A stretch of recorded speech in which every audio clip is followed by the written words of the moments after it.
திமுகவோட தேர்தல் அறிக்கையை வந்து இன்னைக்கு வெளியிட்டிருக்காங்க. ஸோ அது குறித்து நீங்கள் என்ன நினைக்கிறீங்க? எனக்கு வந்து 1000 ரூபா பணம் வருது. எங்கள் பையன் வந்து சின்ன வயசில் இறந்துட்டான். 11 வயசில் 2 பசங்க.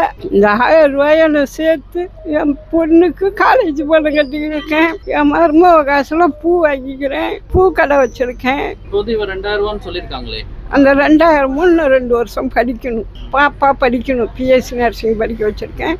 அதுக்கு ஈஸாகும். என் பையனுக்கு மாதம் என் பேரனுக்கு 1000 ரூபா வருது. ஃபஸ்ட் பேருக்கு போகிறான், காலேஜ் கட்டிக்கிறான். என் பொண்ணுக்கு என் காசை என் பேர பிள்ளைக்கு கட்டிக்கிறேன். எங்களுக்கு 65 வயசு, எங்கள் ஐயாவுக்கு 67 வயசு. இந்த சின்னோண்டு பூ கடையை வச்சு பசங்களை படிக்கிறேன். நாங்கள் அந்த குடும்பத்தை பார்த்துக்குறோம்.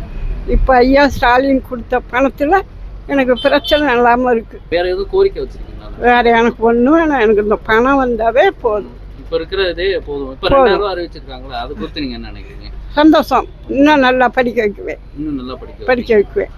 ஐயாவுக்கு தான் ஓட்டு. எங்களுக்கு 6 ஓட்டு இருக்குது. 6 ஓட்டு எங்கள் ஐயாவுக்கு தான். ஸ்டாலின் அவர்கள் தேர்தல் அறிக்கை வந்து இன்னைக்கு விட்டுருக்காங்க. ஸோ அதில் வந்து இளைஞர்களுக்கு, நீங்கள் குறிப்பாக இளைஞராக இருக்கால கேட்குறோம், இளைஞர்களுக்கு என்ன ஸ்பெஷலாக ஒரு திட்டங்கள்லாம் இருக்குன்னு நினைக்கிறீங்க? அது எது உங்களுக்கு பிடிச்சிருக்கு? அடுத்த 5 ஆண்டுகளில் 10 லட்சம் வீடு கட்டித்தரப்படும் அப்படின்னு சொல்லியிருக்காரு மு.க. ஸ்டாலின். அதேமாதிரி வந்து காலை உணவு திட்டத்தை வந்து 8ஆம் வகுப்பதையும் உதத்தி தரேன்ருக்காங்க. வேலை வாய்ப்பு கொடுத்தா ரொம்ப கஷ்டப்படுறவங்க, கஷ்டப்படாதவங்க யாருனாலும் வேலை வாய்ப்பு கொடுத்தா வந்து அது ஒரு பயன்ஃபுல்லாக இருக்கும். எப்போவும் வீட்டில் ரொம்ப கஷ்டத்தில் இருப்பாங்க, ரொம்ப ஏழ்மையாக இருப்பாங்க, அவங்களுக்காக வந்து வேலை கொடுத்தோம்னா பயன்பட்டால் தான் இருக்கும். அதேமாதிரி லேப்டாப்பும் வந்து செல் இல்லாதவங்க ஆன்லைன் கிளாஸு சப்போஸ் இப்போ லாக்டவுன்னா வருங்கிற மாதிரியே சொல்லிட்டு இருக்காங்க. அவங்களுக்கு பயன்புல்லாக இருக்கும். லேப்டாப் தான் கொடுத்தா மக்களுக்கு யூஸாக தான் இருக்கும். பசங்களுக்கு, காலேஜ் பொண்ணுங்க எல்லாத்துக்குமே யூஸாக இருக்கும். இப்போ 4 முதல் திட்டம் அறிவிச்சிருக்காங்க. இப்போ வந்து அது வந்து 1000 ரூபா இருந்தது. இப்போ கூடுதலாக அதை அறிவிச்சிருக்காங்க. அது வந்து இப்போ ஒரு மாணவருக்கு வந்து ஒரு இல்லாத குடும்பத்தில் இருக்கிற மாணவருக்கு வந்து அது கொஞ்சம் உதவும். அதேமாதிரி வந்து இப்போ மகளிர் தொகை வந்து 1000 ரூபா இருந்தது வந்து இப்போ 2000 ரூபா அறிவிச்சிருக்காங்க. அதேமாதிரி வந்து மின்சாரம், விவசாய வேளாண்மை மின்சாரத்துக்கு வந்து அது கொஞ்சம் மின்சாரம் வந்து இலவசமாக கொஞ்சம் அறிவிக்கலாம்னு சொல்லிடுறாங்க. குறிப்பாக இந்த திட்டத்தில் வந்து ரொம்ப நல்லா இருக்குது இந்த திட்டம் அப்படின்னு நீங்கள் ஏதாவது திட்டத்தை? கல்லூரி மாணவருக்கு இதுமாரி லேப்டாப் கொடுத்துருக்காங்க. அது கொஞ்சம் உதவும். அது ஒரு ஃபேமிலியில் வந்து இல்லாத சுச்சுவேஷன் இருக்கவங்களுக்கு வந்து கொஞ்சம் மொபைல் இல்லாதவங்க கூட தமிழ்நாட்டில் நிறைய பேர் இருக்காங்க. 4 முதல் திட்டத்துலையோ இந்த இதுமாதிரி இப்போ மினிக்கேனியால் கொடுத்துருக்காங்க. அது கொஞ்சம் யூஸ் ஆகும் அது மிக்க மாணவர்களுக்கு. ஆனால் இளைஞர்களுக்காக இப்போ 1000 ரூபா கொடுக்குறேன்னு சொல்லிட்டு இருந்தாங்கண்ணே. இப்போ 1500 ரூபா கொடுக்குறேன்னு சொல்லியிருக்காங்கண்ணே. அது எங்களுக்கு யூஸ்ஃபுல் தானே. 2வது இந்த பம்பு செட்டுக்காக விவசாயிகளுக்காக பம்பு செட்டு கொடுக்குறதுக்காக கொடுக்குறேன்னு இருக்காங்கண்ணே. அப்படியே அது வந்து எங்களுக்கு யூஸ்ஃபுல் தானே. எல்லாருமே அதில் வந்துட்டு பயன்படுவாங்கண்ணே. ஏன்னா அவங்கவுங்க தனிப்பட்ட முறையில் பம்பு செட்டு வச்சுக்கிட்டு அவங்கவுங்க வந்துட்டு ஒரு சில பேர்னா தண்ணி இதுனா கேட்குறப்ப காசு கேட்குறாங்கண்ணே. 1 மணி நேரத்துக்கு இவ்வளோ இப்படி அப்படிங்கிற மாரி கேட்குறாங்கண்ணே.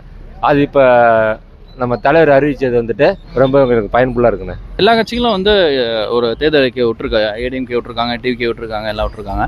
ஸோ திமுகவோட தேர்தல் அறிக்கை வந்து அவங்கள்ட்டேருந்து என்ன வித்தியாசப்படுதுன்னு நீங்கள் நினைக்கிறீங்க? அவங்கவுங்க கட்சியை ஆரம்பிக்கலாம், எல்லாருமே வரலாம் போகலாம், எல்லாமே விட்றாங்கண்ணே. அவங்கவுங்க வந்துட்டு என்னென்னா பல அறிக்கையை விட்றாங்கண்ணே. விட்ட அறிக்கையை செய்கிறது அப்படின்னா திமுக மட்டும் தானே செய்யுது. ஏன் அப்படி நினைக்கிறீங்க? கட்சிக்காக நம்ம பேசலை. ஒருத்தவங்க ஒரு அறிக்கை விடுவாங்கள்ல. இப்போ நீங்கள் ஒரு அறிக்கை விடலாம், நான் ஒரு அறிக்கை விடலாம், அவங்க ஒரு கட்சி ஆரம்பித்து அவங்க ஒரு அறிக்கை விடலாண்ணே. ஆனால் நம்ம கட்சியிலேருந்து நான் தனிப்பட்ட முறையில் எல்லாமே செய்வதை சொல்லுவோம், சொல்வதை தான் செய்வோம். அதானே நம்ம கட்சி. குறிப்பாக இந்த அரியலூர் மாவட்டத்துக்கு வந்து நீங்கள் வந்து என்னென்ன திட்டங்கள் வந்து வந்திருக்குன்னு நினைக்கிறீங்க தேர்தல்? அதேமாரி வந்து 10,000 கோடி கிராமப்புற வச்சுக்கு வந்து ரோடு போட்டு தரங்கிற மாதிரி சொல்லியிருக்காங்க. அது பூங்கா தான் வச்சு தர மாதிரி. அதை நாங்கள் வந்து கோரிக்கையாக வைக்கணும்னு தான் இருந்தோம். இப்போ வர எம்எல்ஏ எலெக்ஷனில் வந்து கோரிக்கையாக வைக்கணும், வேட்பாளர்கிட்ட வந்து கோரிக்கையாக வைக்கணும்னு இருந்தோம். அது வந்து தளபதியே சொல்லியிருக்காரு, பண்ணி தரோன்னு இருக்காரு. அது வந்து எங்களுக்கு பயன்ஃபுல்லாக இருக்கும்னு நம்புகிறோம். ட்ரைனேஜ் வசதி வேணும். பசங்களுக்கு வந்து விளையாட்டு மைதானமே ஒன்று இல்லை. திருமானூரில் வந்து எல்லாம் இருக்கிற தெருவில் சின்னதாக விளையாண்டிட்டு இருக்காங்க. அவங்களுக்கு வந்து ஒரு விளையாட்டு மைதானம் வேணும். அது வந்து உதயநிதி அண்ணனுக்கு கோரிக்கையாக வைக்கிறோம். இது இப்போ சொன்னால் வந்து செய்வாங்க. ஜெயிச்சிட்டாங்க அப்படின்னா இப்போ முதல்வர் திரும்ப வந்து 2026 வந்து கையெழுத்து போட்டாருன்னா செஞ்சுருவாரு. அந்த நம்பிக்கை இருக்குது மக்களுக்கும். சில ஆட்சியில் வந்து சில கட்சிக்காரங்க வந்து சொல்லுவாங்க, ஆனால் செய்ய மாட்டாங்கன்னு மக்களுக்கே தெரியும். சில பேர் வந்து சொன்னாங்க, ஆனால் செய்வாங்க. அதில் வந்து தளபதி வந்து சொன்னால் செஞ்சுருவார். போன வருஷம் நிறையா சொன்னார், அதேமாதிரி செஞ்சுருக்காரு. பஸ் விட்ருக்காரு, மகளிருக்கு மாதம் பணம் கொடுக்குறாரு, தாய்மான திட்டம்னு உருவாக்கியிருக்காரு, எல்லாம் பண்ணியிருக்காரு.